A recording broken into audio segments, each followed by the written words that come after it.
Olá, bem-vindo a mais um vídeo. O vídeo de hoje é a pedido do irmão Marcos Vinícius Freitas. Sinaítico sensação. Sinaítico sensação.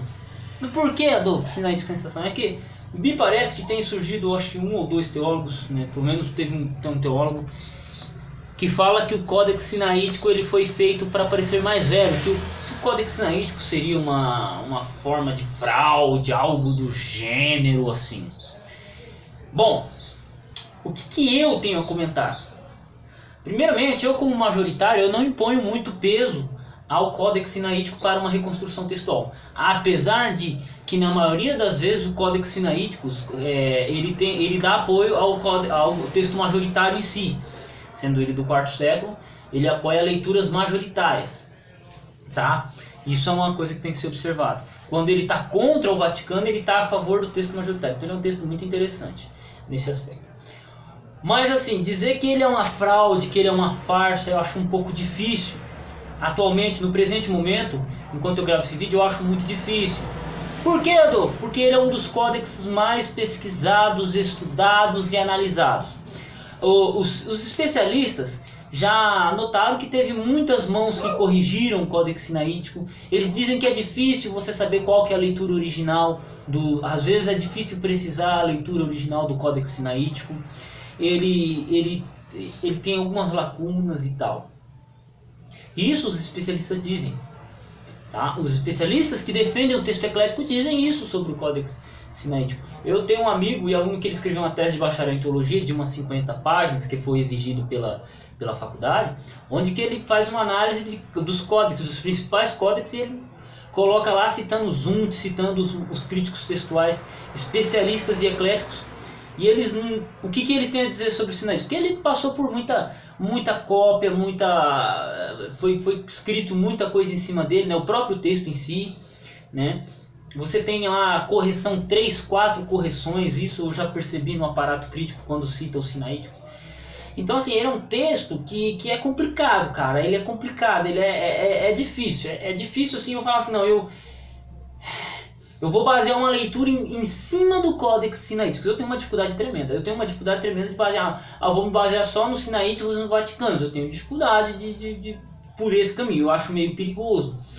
Só que assim, dentro do mundo acadêmico, uma realidade ele é o que é, um códex do século IV, uma das primeiras cópias completas, uma das poucas cópias completas do códex do Novo Testamento, né? E também parte da Septuaginta, né? Então os sinaíticos ele tem que ser observado pela sua antiguidade. Isso eu não conheço nenhum dos grandes teólogos que questionem isso, porque se houvesse alguma mínima possibilidade de ser questionado, adivinha o que aconteceria? Ele seria questionado, porque ele é uma das bases dos textos gregos mais utilizados. No vídeo anterior eu mencionei todos os textos gregos, a história dos textos gregos, do Nestle-Aland, de quarta edição revisada, texto Recepto.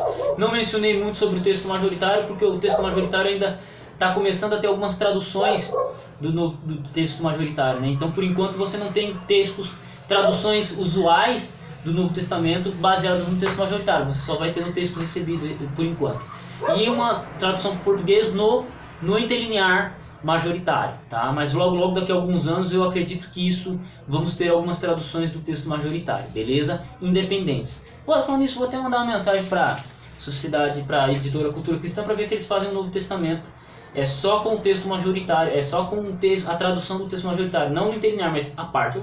Uma boa ideia, tá? Obrigado aí, gente, pela ideia, tá? Então assim, se houvesse uma mínima possibilidade do Sinaítico não ser o que ele seria questionado, tá? Você não teria uma voz sozinha, sabe? Uma voz, tipo assim, Adolfo, o que eu tô falando aqui? No mundo acadêmico, você vai ter sempre aquelas discussões. É texto majoritário, é texto eclético, o Sinaítico não é o melhor, o Vaticano não é o melhor, isso. Você sempre vai ter essa briga. Só que sempre dos dois lados você vai ver muita gente argumentando dos dois lados. Só que de vez em quando surgem umas vozes solitárias, sabe? Umas vozes solitárias que soltam algumas coisas assim, só que é uma coisa que, tipo assim, só eles defendem, né? Só eles defendem. Então isso aí fica difícil da gente dar uma credibilidade acadêmica, porque você não tem outras pessoas comprando essa briga. Se essa situação dos sinaíticos for jogada em xeque, a antiguidade dos sinaíticos for colocada em xeque, sem problema para mim, eu não vejo problema algum. Só que você vai ter especialistas falando isso, e não apenas uma voz solitária. Entende? Ó, por exemplo, vou dizer aqui, ó. Por exemplo, Adolfo Euclair é um estudante de grego e crítica textual, tá?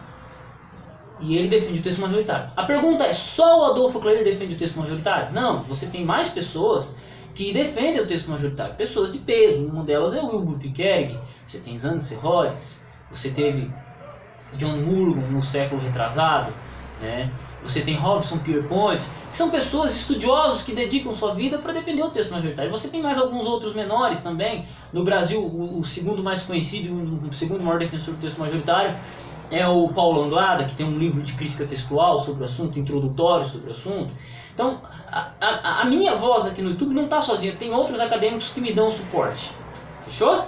É claro.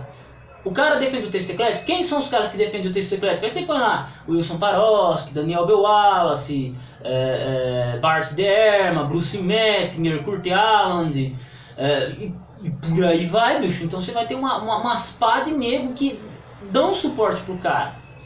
Agora, chega eu lá, Adolfo Euclair, e falo que eu falo que essa folha aqui é um dos códexes mais antigos da história.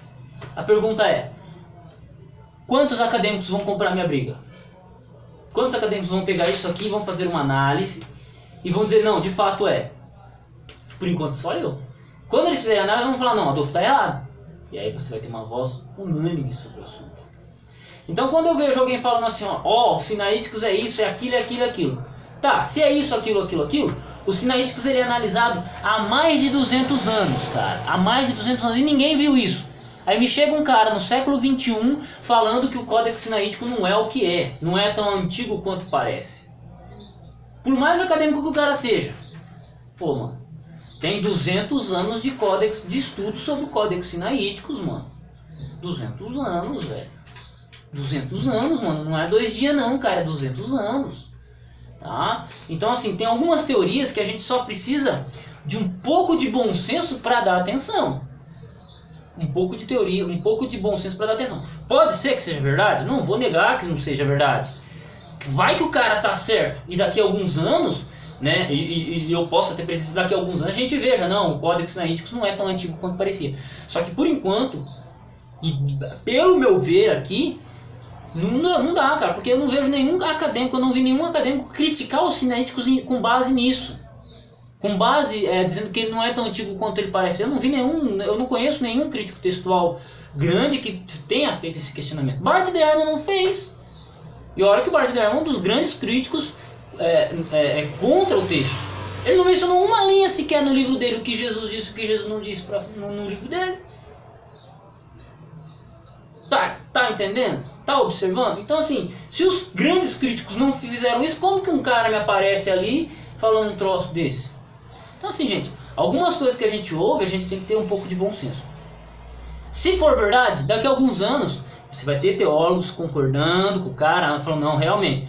Mas até onde se estudou até agora, até onde foi estudado até agora, os Sinaíticos ele é datado daquela época mesmo, século V, século IV, com muitas correções, isso é fato. Foi descoberto no mosteiro de Santa Catarina por Constantino von Tischendorf. E é isso aí. Ponto. Essa é a história dos Sinaíticos, né? Aí já entendeu que vai falar, mas foi achado na lata de lixo. Não, velho, não, pera, vamos com calma, gente, vamos com calma. Vamos com calma, velho. Vamos com calma. Não é bem assim. É um códex, mano. É um códex que posiciona a antiguidade do Novo Testamento. Porque se você fala assim, os Sinaíticos não é válido para uma análise, aí você exclui os Sinaíticos, aí só sobra o Vaticano. Se o cara fala, mas o Vaticano também não é lá grande coisa, exclui o Vaticano, eu dei um vídeo explicando sobre isso, você vai ter o quê? Você vai ter uma lacuna um pouco maior de tempo. Então eu não considero prudente basear uma leitura apenas nos Sinaíticos e no Vaticano. Eu não acho prudente reconstruir apenas com base neles. Isso aí, uma reconstrução textual só com base neles, eu acho um tanto perigoso. Só que eles posicionam o Novo Testamento muito mais próximo do original possível. Como assim posiciona o Novo Testamento? Se coloca no quarto século. Se o Novo Testamento começou a ser escrito no final do primeiro século, e você tem os Sinaíticos Vaticanos no início do quarto século, você tem um período de 300 anos apenas entre uma cópia e outra. Tá? Isso, e eles são as cópias completas mais antigas que temos. Então isso aí posiciona o Novo Testamento. Porque você ia ver o tanto de crítico se não existisse Sinaíticos e Vaticanos. Você ia ver o tanto de crítico do Novo Testamento, velho. Vocês iam ver. Graças a Deus, Deus permitiu que os Sinaíticos e Vaticanos sobrevivessem. Né? Ô louco, Adolfo, mas você não é majoritário, você não é contra os Sinaíticos? Não, os Sinaíticos, eu tenho minhas críticas sobre os Sinaíticos, eu tenho minhas críticas sobre o texto Vaticanos, mas eu entendo a importância histórica e a importância da antiguidade desses manuscritos. Só não me baseio apenas neles. Mas eles apoiam leituras majoritárias. Em bons dados momentos. Então é isso. E assim, o sinaítico não é aquilo que ele é. Não. O sinaítico até o presente momento, pelos grandes acadêmicos de crítica textual do mundo, até o presente momento que eu gravo esse vídeo, eles estão unânimes sobre os sinaíticos. Você só tem uma ou duas vozes ali e vamos aguardar até mais vozes. Até lá, seja forte. Deus abençoe seus estudos. Marcos Vinícius de Freitas, obrigado pelo pedido do vídeo. Mas é isso aí, velho. Não tem muita frescura, não tem muito lenga-lenga, não, tá? Os sinaíticos, até onde eu sei, é o que é uma das grandes descobertas da humanidade. É um tesouro de valor inestimável, tá? Eu tenho um respeito tremendo pela descoberta, porque ela foi tremenda, ela deu muitos avanços na pesquisa textual. Atualmente eu só discordo de algumas leituras, eu como Adolfo Clareiro aqui, pedreiro, tá? Fechou? Deus abençoe seus estudos e até o próximo vídeo.